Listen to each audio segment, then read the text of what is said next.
À minuit, un mince faisceau de lumière pénétrait dans l'obscurité alors que Vance Mercer entrait tranquillement dans son modeste appartement de 2 chambres à 4h32 du matin. L'odeur du café persistait dans l'air, rappel de la tasse qu'il avait préparée pour sa femme, Denise, avant qu'elle ne se dirige vers ses cours du soir. Son corps a souffert d'un autre quart de travail de 12 heures chez Riverside Shipping, où il travaillait de nuit depuis 3 ans pour charger et décharger des marchandises. Pour payer les études de Denise, Vance a retiré ses bottes à embout d'acier à la porte, en prenant soin de ne pas la réveiller.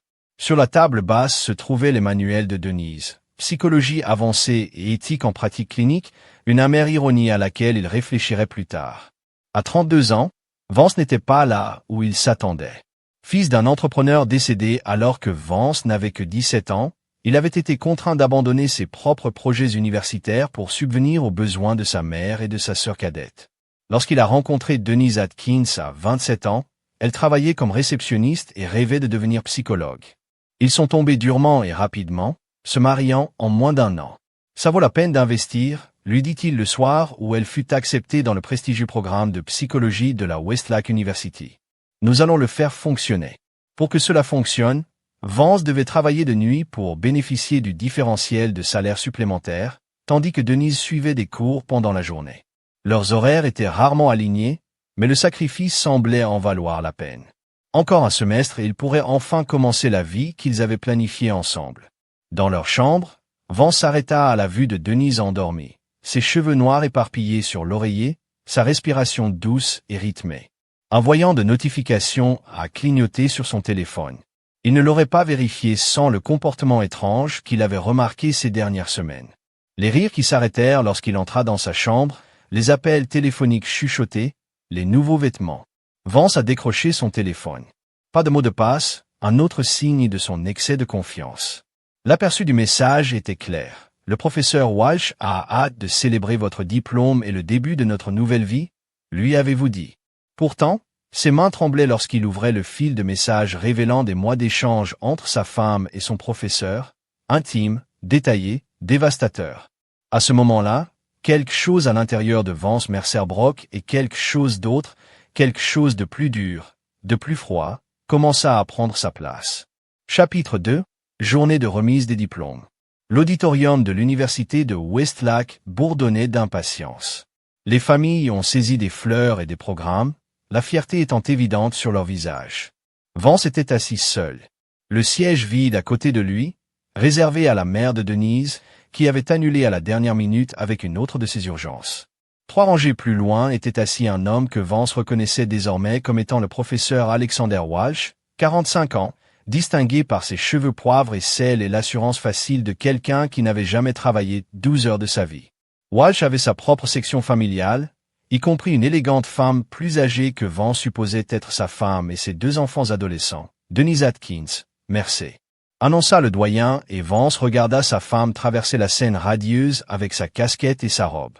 Applaudit-il machinalement, se demandant si quelqu'un pouvait voir la froideur qui s'était installée dans sa poitrine. Plus tard, à la réception, Vance a entendu une conversation entre Denise et un camarade de classe qui remplissait les papiers de main. Vance n'a aucune idée de ce qu'il en est de la femme du professeur Walsh. Alexa est à bord. Ils ont un arrangement depuis des années. Rester mariés pour les enfants jusqu'à ce qu'ils soient à l'université. Leur plus jeune commence à Cornell cet automne. La manière décontractée dont elle parlait du démantèlement de leur vie a transformé le sang de Vance en glace. Cette nuit-là, alors qu'ils rentraient chez eux, Denise était inhabituellement joyeuse. J'ai pensé, a-t-elle dit, maintenant que j'ai fini mes études, peut-être devrions-nous prendre du temps séparément, pour déterminer ce que nous voulons tous les deux. Vance gardait les yeux fixés sur la route. Est-ce ce que le professeur Walsh a suggéré? Le silence qui suivit fut une réponse suffisante. Tu sais que sa voix avait perdu de sa gaieté. Je sais tout, répondit doucement Vance. La question est, que se passe-t-il maintenant? Je suis désolé, Vance, j'ai besoin de quelqu'un de mon niveau maintenant, quelqu'un qui comprend le monde universitaire. La cruauté de ses paroles s'installait entre eux comme une présence physique. Je vois, c'est tout ce qu'il a dit. Chapitre 3. Les papiers du divorce sont arrivés 3 jours plus tard.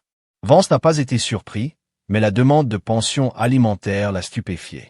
Denise réclamait la moitié de leurs modestes économies ainsi que des mensualités pendant 2 ans pour s'établir professionnellement. Vance a consulté Nathaniel Price, un avocat recommandé par son collègue Bailey, qui avait vécu une situation similaire. Le bureau de Price n'avait rien d'impressionnant, c'était un petit espace au-dessus d'une épicerie fine du centre-ville de Riverton. L'homme lui-même était tout aussi modeste, avec des cheveux clairsemés et des vêtements froissés, mais ses yeux étaient perçants et évaluateurs. Donc si elle veut une pension alimentaire après que vous l'ayez scolarisée, Price a résumé. Et elle a déjà emménagé avec son professeur. Oui, a confirmé Vance. Elle prétend avoir besoin d'un soutien financier parce qu'elle n'a pas encore établi son cabinet. Prie, détendez-vous. Dites-moi quelque chose, Monsieur Mercier. Que savez-vous de la relation de votre femme avec ce professeur? Quand a-t-il commencé? Je ne sais pas exactement quand, il y a au moins 6 mois, et elle était son élève pendant cette période. Vance hocha la tête. Intéressant, Price tapota son stylo contre le bureau. Westlake a des politiques strictes concernant les relations entre professeurs et étudiants.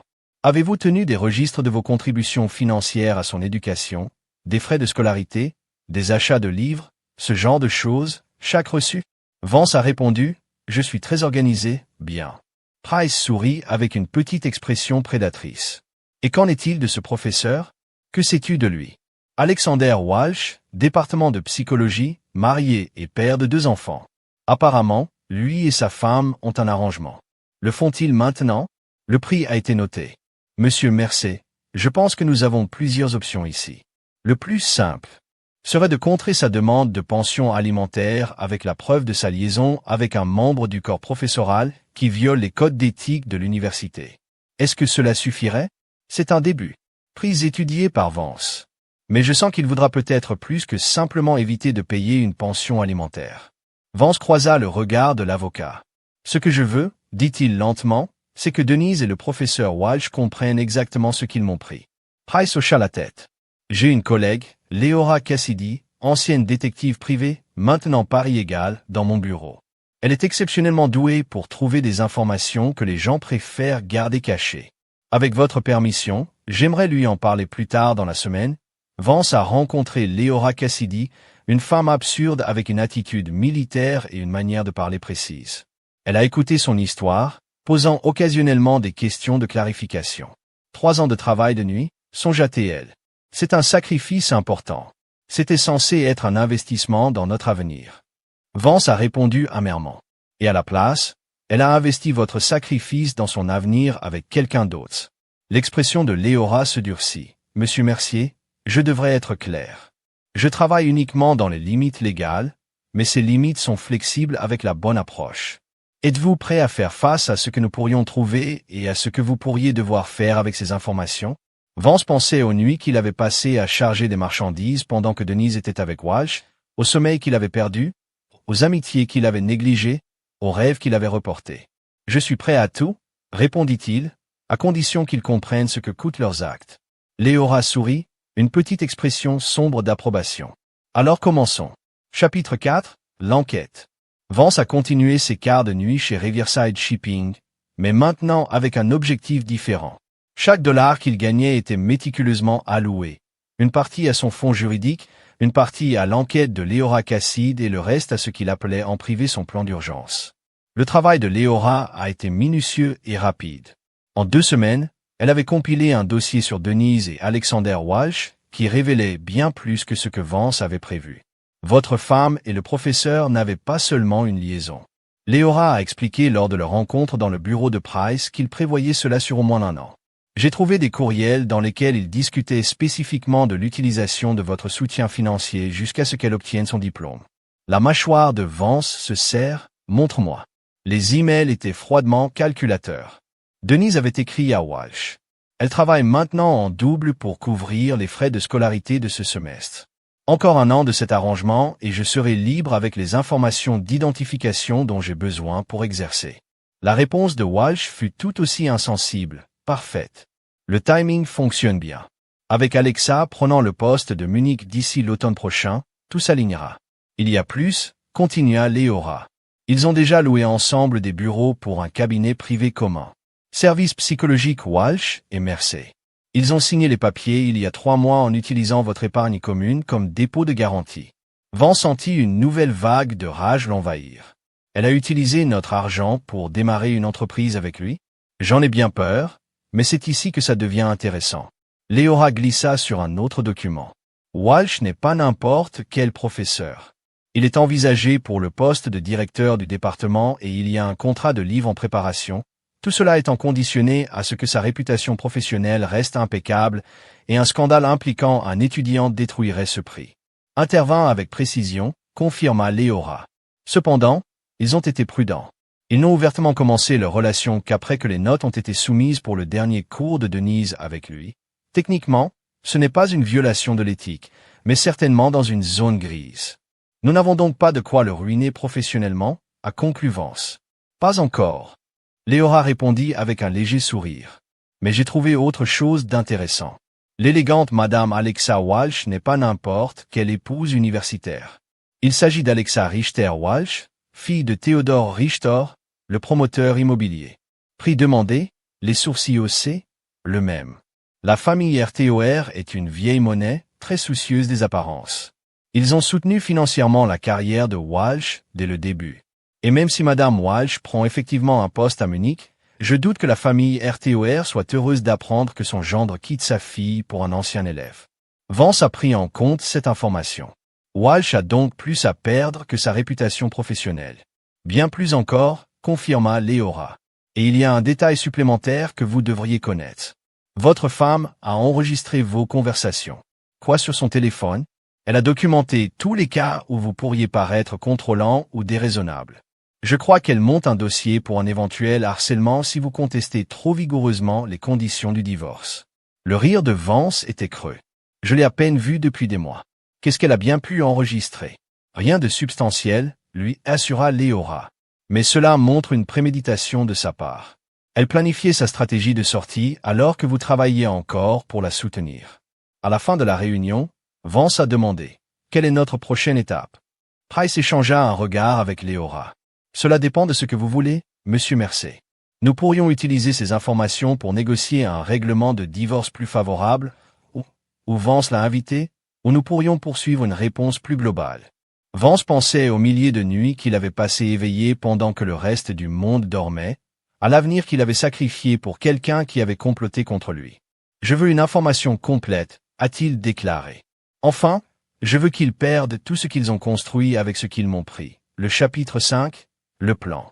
2 jours après sa rencontre avec Price et Léora, Vance a reçu un appel d'un numéro inconnu. « Monsieur Mercer, voici Raymond Schaeffer, l'assistant pédagogique du professeur Walsh. » Vance est tendu. « Comment as-tu obtenu ce numéro? » De Léora Cassidy? Elle a suggéré que je pourrais avoir des informations qui pourraient vous aider. Ils ont convenu de se rencontrer dans un café loin du campus. Raymond s'est avéré être un jeune homme nerveux avec des cheveux perpétuellement ébouriffés et des yeux anxieux qui parcouraient le café. « Je suis l'assistant. Technique de Walsh depuis 2 ans, expliqua Raymond en jouant avec sa tasse. Il est brillant, mais il y a un modèle. Votre femme n'est pas la première étudiante. Dis-m'en plus. Dit Vance, sa voix soyeusement neutre. Il y en a au moins 3 autres que je connais, généralement ses meilleurs élèves. Il les encadre alors intensément. Eh bien, mais ta femme est la première avec qui il fait des projets. Les autres étaient plus temporaires et l'université n'a jamais enquêté. Le rire de Raymond était amer. Walsh apporte des subventions de recherche et du prestige. Le ministère détourne le regard. En plus, il fait attention. Rien d'officiel jusqu'à la fin des notes. Pourquoi tu me dis ça? Raymond hésita. L'année dernière, ma copine participait à son séminaire avancé de psychopathologie. Il a essayé la même approche avec elle. Lorsqu'elle refusa ses avances, ses notes en pâtirent mystérieusement. Elle a perdu sa bourse, a abandonné ses études. Il leva les yeux. Son expression se durcit. Elle s'est suicidée. Il y a 3 mois, le sang de Vance s'est glacé. Je suis désolé. J'ai rassemblé des preuves, mais sans Tania pour témoigner, Raymond s'est tué. Quand Miss Cassidy m'a parlé de votre situation, j'ai pensé que nous pourrions peut-être nous entraider. Alors que Raymond partageait ses preuves, captures d'écran de courriels inappropriés, enregistrements de changements de notes, témoignages d'autres étudiants, Vance commença à voir les grandes lignes d'un plan.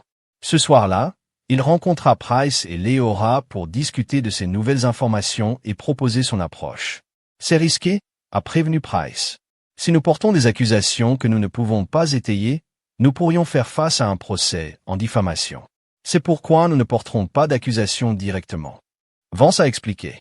Nous créerons une situation où Walsh s'exposera. Raymond a accepté de l'aider. Le plan a pris forme la semaine suivante. Vance devrait vider la plupart de ses économies et faire appel aux faveurs de ses amis de Riverside Shipping, mais le gain potentiel en vaudrait la peine. Entre-temps, la procédure de divorce avançait. L'avocate de Denise, une femme raffinée nommée Bridget Colulton, qui travaillait dans l'un des cabinets les plus prestigieux de la ville, a fait pression de manière agressive pour obtenir une pension alimentaire et une partie des revenus futurs de Vance. Ma cliente a sacrifié ses années de revenus les plus élevés pour soutenir la carrière de M. Mercer, a soutenu Colton lors d'une audience préliminaire, une affirmation si audacieuse que même le juge a haussé un sourcil. Vance est resté silencieux, laissant Price gérer les manœuvres juridiques. Son attention était ailleurs, en particulier sur les colis détaillés envoyés à des individus spécifiques. Un à Alexa Walsh, un à Theodore Richter, un au président de l'université de Westlake et un à un journaliste local connu pour enquêter sur les scandales universitaires. Chaque colis contenait suffisamment d'informations soigneusement sélectionnées pour soulever des questions, mais pas assez pour fournir des réponses. Chaque destinataire aurait besoin de creuser plus profondément pour comprendre l'ensemble du tableau, ce sur quoi Vance comptait exactement. Le morceau final est tombé. En place lorsque le collègue de Vance, Bailey, l'a présenté à sa sœur, Paige, une étudiante diplômée en informatique avec un talent particulier pour la criminalistique numérique. Vous devez donc récupérer les données délibérément supprimées d'un appareil spécifique, a demandé Paige lors de leur réunion. Oui, a confirmé Vance, et cela doit être fait d'une manière qui soit légale et recevable devant le tribunal. Mais dans le cadre du budget de Vance, grâce à ces années d'heures supplémentaires accumulées, j'aurai besoin d'accéder à l'appareil pendant au moins 1 heure, a-t-elle expliqué. Peux-tu arranger ça? Vance sourit. En fait, je peux. Chapitre 6, le traître trahi. La procédure de divorce est en cours depuis 6 semaines. Lorsque l'avocat de Denise a demandé un rendez-vous avec Vance et Price, mon client est prêt à reconsidérer la demande de pension alimentaire. Colton a commencé avec un ton sensiblement moins agressif que lors des interactions précédentes, en échange d'un paiement forfaitaire et d'accords mutuels de non-divulgation. Le prix haussa un sourcil. Puis-je demander ce qui a motivé ce changement soudain de position? Le sourire de Colton était tendu. Disons simplement que mon client souhaite résoudre cette affaire rapidement. Après son départ, Price se tourna vers Vance. Quelque chose les a effrayés. Une idée de quoi? Vance hocha la tête. Alexa Walsh a reçu mon colis il y a 3 jours. Selon Raymond, elle a confronté son mari au sujet des relations étudiantes. Apparemment, c'était toute une scène chez eux et les autres colis livrés comme prévu. Le président de l'université a demandé une rencontre avec Walsh pour la semaine prochaine. Theodore Richter a passé des appels. Le prix avait l'air impressionné. Tu as été occupé. J'ai eu 3 ans de nuit pour réfléchir à la justice, répondit Vance. Le développement suivant est survenu de manière inattendue. Vance a été approché après un changement par une femme qu'il n'a pas reconnue, élégante, posée, avec le genre de confiance qui vient du vieil argent. Monsieur Mercer, je m'appelle Alexa Richter-Walsh. Je crois que nous devrions parler. Ils étaient assis dans son SUV de luxe sur le parking de Riverside Shipping. Les informations que vous m'avez envoyées étaient éclairantes, commença-t-elle, même si je soupçonnais les penchants d'Alexandre depuis un certain temps. Alors pourquoi rester marié? A demandé Vance. Les obligations familiales, l'image, les enfants? Elle agita la main avec dédain. Mais ce n'est pas pour ça que je veux te parler. Je comprends que votre femme et mon mari ont lancé une entreprise ensemble en utilisant mon argent. Vance a ajouté. Oui, eh bien, à propos de ça? Le sourire d'Alexa était froid. La famille RTOR a certains principes. L'une d'entre elles est que nous ne tolérons pas qu'on nous ridiculise. J'ai parlé avec mon père. La position munichoise que je devais adopter a été reconsidérée. Je resterai à Riverton après tout. Et qu'est-ce que cela signifie pour les services psychologiques Walsh et Mercer? Cela signifie, Monsieur Mercer, que l'influence considérable de ma famille dans cette ville fera en sorte que cette entreprise particulière ne réussisse jamais. Aucune affiliation hospitalière, aucune inclusion de panneaux d'assurance, aucune référence de notre vaste réseau de médecins et d'avocats. Vance l'a étudié. Pourquoi me dire ça? Parce que je crois au fair play. Quelque chose vous a été retiré, tout comme moi. La différence est que j'ai les ressources nécessaires pour faire quelque chose. Elle lui tendit une carte de visite. Mon avocat. Elle est prête à vous aider à récupérer gratuitement votre Investissement financier dans les études de votre femme. Alors qu'elle s'éloignait, Vance réalisa que son plan fonctionnait encore mieux que prévu. Les structures sociales et financières qui avaient donné leur avantage à Walsh et Denise se retournaient désormais contre eux. La pièce finale s'est réunie. La veille de la prochaine audience du tribunal. Raymond appela Vance, la voix tendue par l'excitation. Ça a marché. Walsh a essayé de détruire les preuves. Après les heures d'ouverture, je l'ai surpris en train de supprimer des emails du serveur du département. La sécurité du campus a les images. L'équipe juridique de l'université est impliquée. Vance le remercia et appela une dernière fois Paige, qui avait réussi à récupérer les enregistrements délibérément supprimés du téléphone de Denise lors d'une rencontre fortuite dans un café où Paige avait proposé de l'aider à résoudre un problème logiciel. Les fichiers récupérés ne montrent pas ce qu'elle pensait, a expliqué Paige. Au lieu de vous capturer en train de contrôler, il la documente en train de discuter du plan avec Walsh. Elle a dû oublier d'arrêter l'enregistrement. Pouvez-vous les préparer pour l'audience de demain déjà faite? Paige avait l'air contente d'elle-même. Oh, et j'ai trouvé autre chose. Des SMS montrant qu'ils ont utilisé votre compte commun pour le bail commercial, une mauvaise conduite financière évidente pendant le mariage. Alors que Vance raccrochait, il ressentit une froide satisfaction. Demain, tout se réunirait dans la salle d'audience. Chaque sacrifice qu'il avait fait dans les ténèbres serait enfin mis en lumière. Chapitre 7 jours au tribunal. Le palais de justice du comté se dressait imposant sur le ciel du matin, alors que Vance arrivait avec Price. Ils étaient en avance, mais pas les premiers à arriver.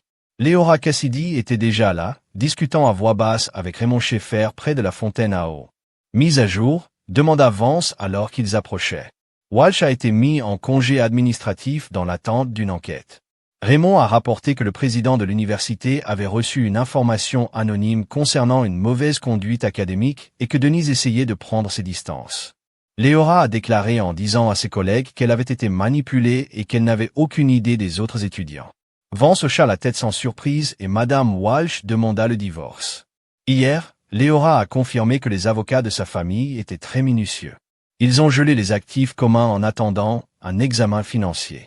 À l'intérieur de la salle d'audience, Vance remarqua plusieurs participants inattendus.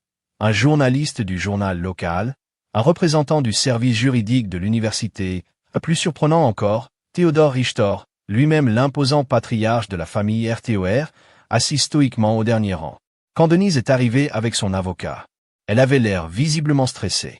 L'expression confiante, presque suffisante, qu'elle avait affichée lors des audiences précédentes avait disparu, remplacée par des cernes sous ses yeux et une tension nerveuse dans ses épaules. Elle évita le regard de Vance. Alexander Walsh était visiblement absent. La juge Eleanor Harmon a rappelé le tribunal à l'ordre rapidement à 9 heures du matin.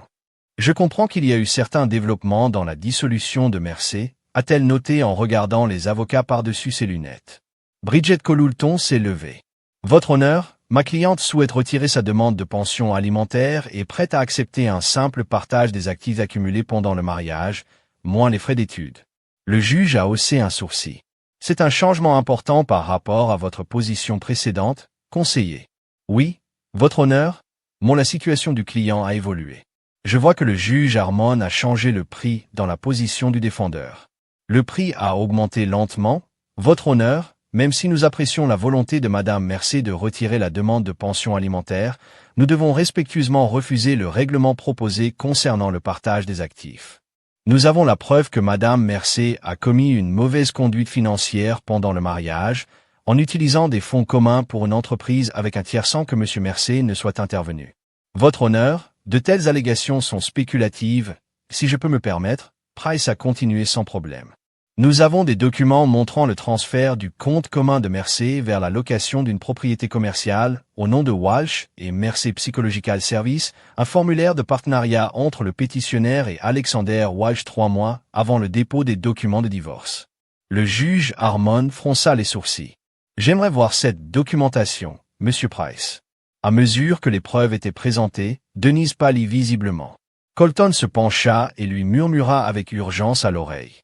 En outre, Price a poursuivi. Nous avons des raisons de croire que la relation entre la pétitionnaire et M. Walsh a commencé alors qu'elle était étudiante, violant potentiellement les politiques d'éthique de l'université. Ceci est pertinent en matière de partage des actifs car cela suggère que le soutien financier de M. Mercé pour les études de sa femme a été obtenu sous de faux prétextes. Objection. Colton était debout. C'est une tentative inappropriée d'embarrasser mon client avec des allégations non pertinentes. Annulé, le juge Harmon a répondu, le moment et la nature des relations extérieures peuvent en effet être pertinents pour les questions financières dans le cadre d'une procédure de dissolution. Elle se tourna vers Price. Cependant, Monsieur Price, vous aurez besoin de plus que des spéculations sur le calendrier de cette relation. Bien sûr, votre honneur, ce qui m'amène à notre témoin. Price fit signe au fond de la salle d'audience. L'intimé appelle Raymond Schaeffer. Alors que Raymond prenait la barre et prêtait serment, le sang-froid de Denise s'est complètement effondré. Elle s'agrippa au bras de Colton, murmurant frénétiquement. Raymond a témoigné calmement sur le schéma qu'il avait observé, le ciblage systématique par Walsh des étudiantes prometteuses, le traitement préférentiel, les offres de mentorat spécial, enfin, les relations qui s'ensuivaient invariablement, et Madame Mercé faisait partie de ce schéma. Prix demandé, oui. Raymond a confirmé que le professeur Walsh avait commencé à la cibler il y a environ 18 mois, au cours de son deuxième semestre dans le programme, alors que son mari travaillait de nuit pour payer ses études. Objection menant. Intervint Colton. Le juge Harmon a statué. Price reformulé. Quand Miss Mercé a-t-elle commencé à participer à des séances de mentorat spécial avec le professeur Walsh? Janvier de l'année dernière. Raymond répondit, il se retrouvait souvent dans son bureau après les heures d'ouverture. Les journaux de sécurité du campus l'ont confirmé. Au fur et à mesure que le témoignage se poursuivait, l'expression du juge Harmon devenait de plus en plus sévère. Lorsque Price a présenté les enregistrements récupérés du téléphone de Denise documentant les conversations au cours desquelles elle et Walsh ont explicitement discuté de l'utilisation du soutien financier de Vance tout en planifiant leur avenir ensemble, la salle d'audience est devenue complètement silencieuse. La voix de Denise résonnait clairement dans les haut-parleurs. Vance ne sait pas qu'il travaille en double ce mois-ci. L'argent supplémentaire devrait couvrir les frais de scolarité du prochain semestre et laisser suffisamment d'argent pour notre dépôt de location. La réponse de Walsh fut tout aussi accablante, un timing parfait. Gardez-le dans le noir pendant encore 2 semestres, puis nous pourrons agir. Mon avocat dit que je peux demander une pension alimentaire en fonction des opportunités de carrière sacrifiées qui devraient financer le cabinet jusqu'à ce que nous soyons établis. La tête de Denise était maintenant entre ses mains. Colton écrivait furieusement des notes, tentant parfois d'objecter, mais trouvant peu de terrain sur lequel s'appuyer. Le coup final est venu lorsque Price a appelé son dernier témoin, une surprise pour tout le monde, y compris Vance. L'intimé appelle Alexa RTOR Walsh. La femme élégante se leva de son siège et se dirigea vers la barre des témoins. Theodore Richter se pencha légèrement en avant, regardant sa fille avec une fierté évidente. Alexa a témoigné avoir trouvé des preuves des affaires de son mari dans leur bureau à domicile. Notes, cadeaux, correspondances, soigneusement cachées dans un tiroir verrouillé. Elle a décrit l'avoir confronté à propos de Denise. Plus précisément, il a admis que la relation durait depuis plus d'1 an, a-t-elle déclaré calmement. Il a dit qu'ils avaient prévu de créer un cabinet ensemble une fois son divorce finalisé. Lorsque j'ai posé des questions sur les violations de l'éthique, il a répondu qu'ils avaient pris soin de s'assurer qu'aucune relation officielle n'existait pendant qu'elle était étudiante. Aucune relation officielle, répéta Price.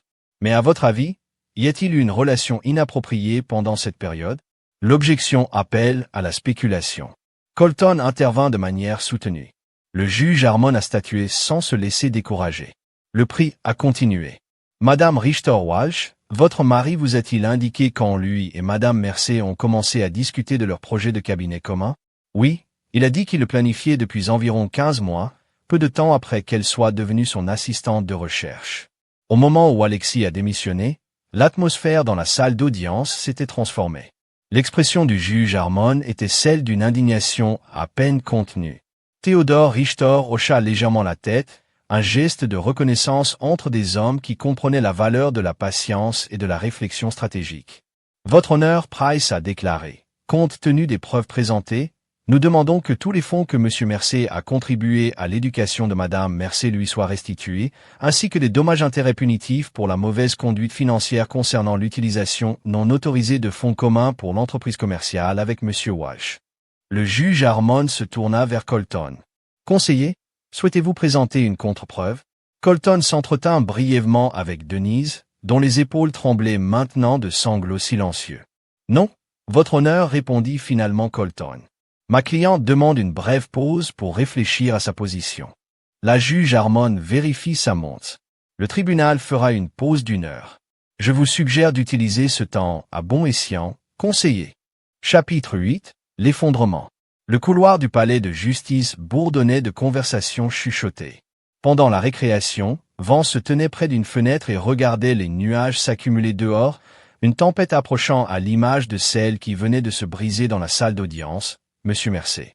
Il se tourna pour trouver Théodore Richter s'approchant de sa silhouette imposante, attirant les regards des autres dans le couloir.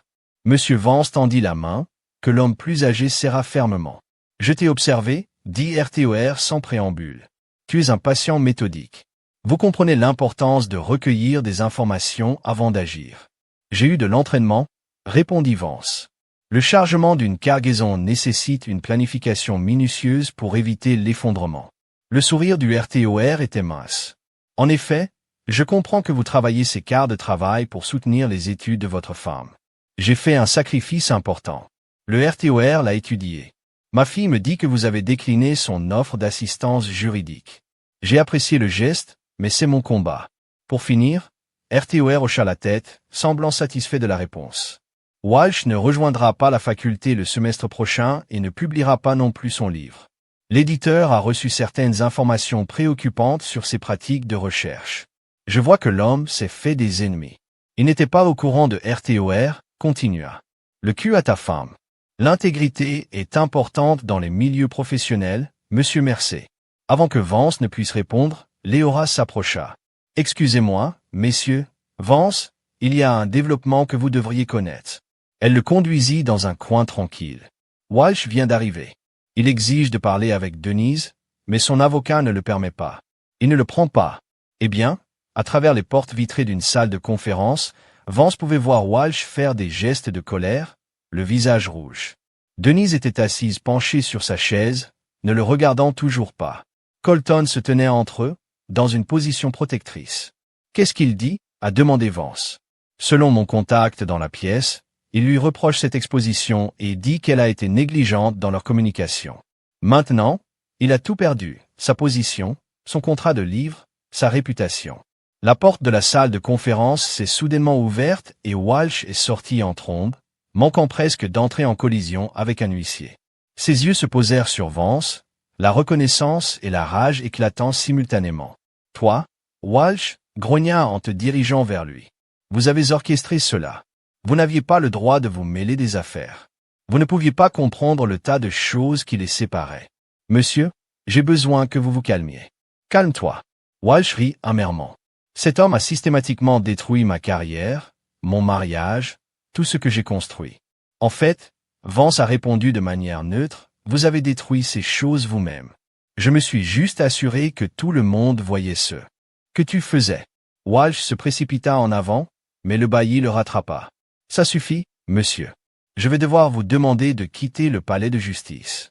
Alors que Walsh était escorté dehors, criant toujours des accusations, Vance remarqua que Théodore Richter observait la scène avec une froide satisfaction. Leurs regards se croisèrent brièvement, une reconnaissance tacite passant entre eux. La justice suivait son cours. À la reprise du procès, le changement d'atmosphère était palpable. Denise était assise seule à sa table. Colton avait été rappelé par un message urgent de son entreprise. Lorsque le juge Harmon lui a demandé si elle revenait, Denise a simplement secoué la tête. « Votre honneur, a-t-elle dit, sa voix à peine audible, je souhaite retirer toutes les réclamations contre Monsieur Mercé. Je suis prêt à signer tout accord que son avocat propose. Avance, le remboursement complet de toutes les dépenses éducatives, renvoi des fonds maladie et un accord de non-divulgation qui empêche Denise d'utiliser leur mariage dans un contexte professionnel. Regard, je me sens obligé de noter que votre conduite dans cette affaire a été profondément troublante. Le tribunal prend une vision très faible de l'inconduite financière et de la fausse déclaration dans la procédure de divorce. En main, comment vous sentez-vous? Espace des entrepôts OV dans la ville, développement rapide du district de Rivière. Le signe au-dessus de l'entrée disait « Merck Logistic and Supply Chain Consultant ». Cela semble prometteur, a fait remarquer Léora Cassidy, se déplaçant à côté de lui. Elle avait échangé son rôle paralégal contre un poste de responsable de la sécurité et des enquêtes en arrière-plan pour la nouvelle entreprise de Vance. Beaucoup mieux que notre premier bureau, sourit Vance. Leur premier bureau avait été une table d'angle dans un restaurant 24h24 où ils avaient esquissé le plan d'affaires sur les serviettes. Nous avons parcouru un long chemin en peu de temps. À l'intérieur, une équipe de 6 employés, tous les anciens collègues de Riverside Shiver, ont travaillé sur des postes de travail modernes.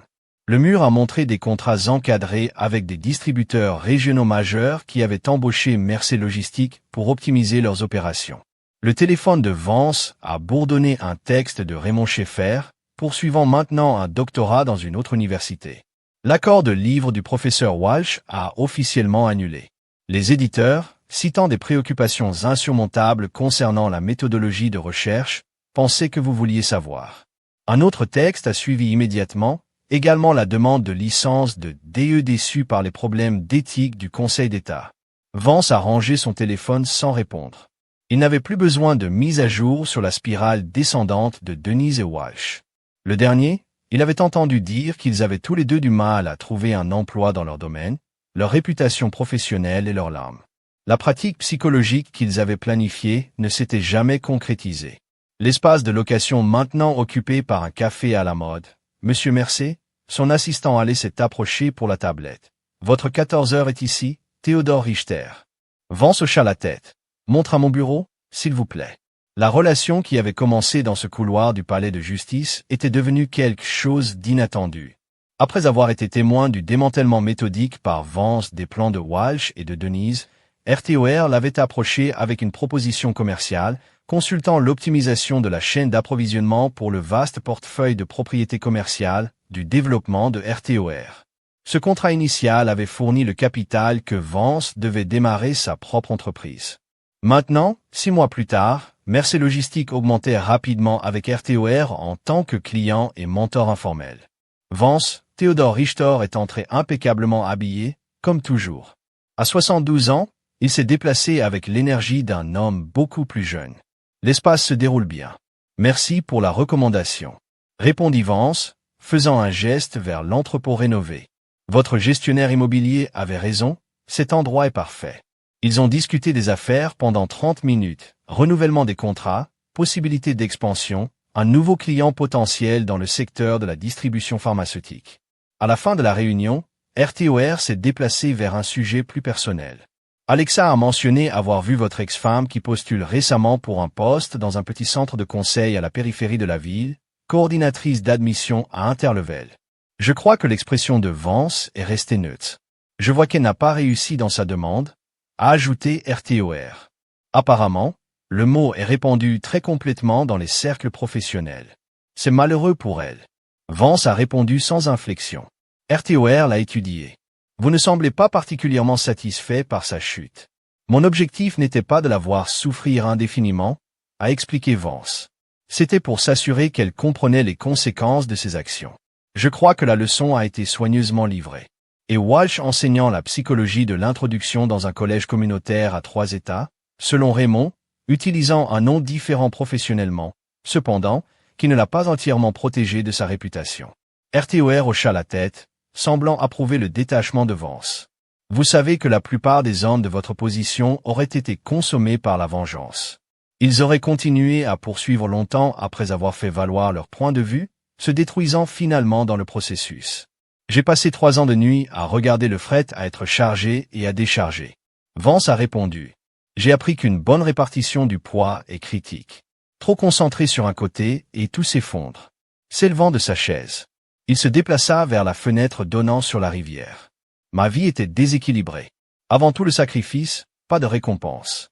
Denise et Walsh ont exploité ce déséquilibre, mais continuer à se concentrer sur leur destruction créerait un nouveau déséquilibre. Je préfère diriger mon énergie vers la construction de quelque chose de durable, une approche sage, a commenté RTOR, même si je dois admettre que je trouve que votre capacité de retenue est remarquable. Beaucoup ne seraient pas satisfaits de l'annihilation complète de ceux qui les ont trahis. Vance se détourna de la fenêtre. Ils ont perdu leur réputation, leur carrière, leurs relations et leurs plans futurs. La destruction est suffisamment complète. Les poursuivre en outre ne ferait que diminuer mes propres progrès. Alors que RTOR se préparait à partir, il s'arrêta à la porte. Une dernière chose, la fondation de ma fille est d'organiser un avantage le mois prochain pour les bourses éducatives. Elle a spécifiquement demandé de vous prolonger une invitation. Alexa veut de moi à son événement caritatif. En effet, elle a mentionné quelque chose au sujet de l'appréciation de votre point de vue sur la valeur de l'éducation. Le sourire de RTOR a eu un véritable amusement. Je crois qu'elle trouve votre histoire instructive. Après le départ de RTOR, Vance est retourné au navire en regardant la fenêtre naviguant sur la rivière, chacun soigneusement équilibré, se déplaçant avec un but vers des destinations lointaines. Son téléphone a sonné, bêlait, appelant du sol de l'entrepôt. « Boss, l'expédition médicale de Westseed vient d'arriver. Il y a une différence dans le manifeste. Je serai tout à fait en bas. » Répondit Vance, se déplaçant déjà vers la porte. L'écart de nuit était terminé, mais les leçons apprises pendant ces longues heures sombres sont restées patience, persévérance et compréhension que la vraie justice nécessitait non seulement la rétribution mais la reconstruction. Denise avait une fois ri qu'elle avait besoin de quelqu'un à son niveau. Ce qu'elle n'avait pas réalisé, c'est que le niveau de Vance Mercé avait toujours été plus élevé qu'elle ne pouvait voir, fondé sur l'intégrité, renforcé par le sacrifice et finalement défini par la capacité d'aller de l'avant sans être consommé par le passé. Alors qu'il montait sur le sol de l'entrepôt, entouré de l'entreprise qu'il avait construite à partir des cendres de la trahison, Vance a senti quelque chose qu'il n'avait pas vécu depuis des années. Pas la satisfaction froide de la vengeance, mais la fierté silencieuse de la création. Le prix de la trahison avait été payé en totalité, non seulement par ceux qui l'avaient trahi, mais par Vance lui-même, qui avait transformé ce paiement en quelque chose de précieux et durable. Le grand livre était équilibré, le compte était fermé et Vance Mercé, enfin, était libre. Et là, vous l'avez, une autre histoire prend fin.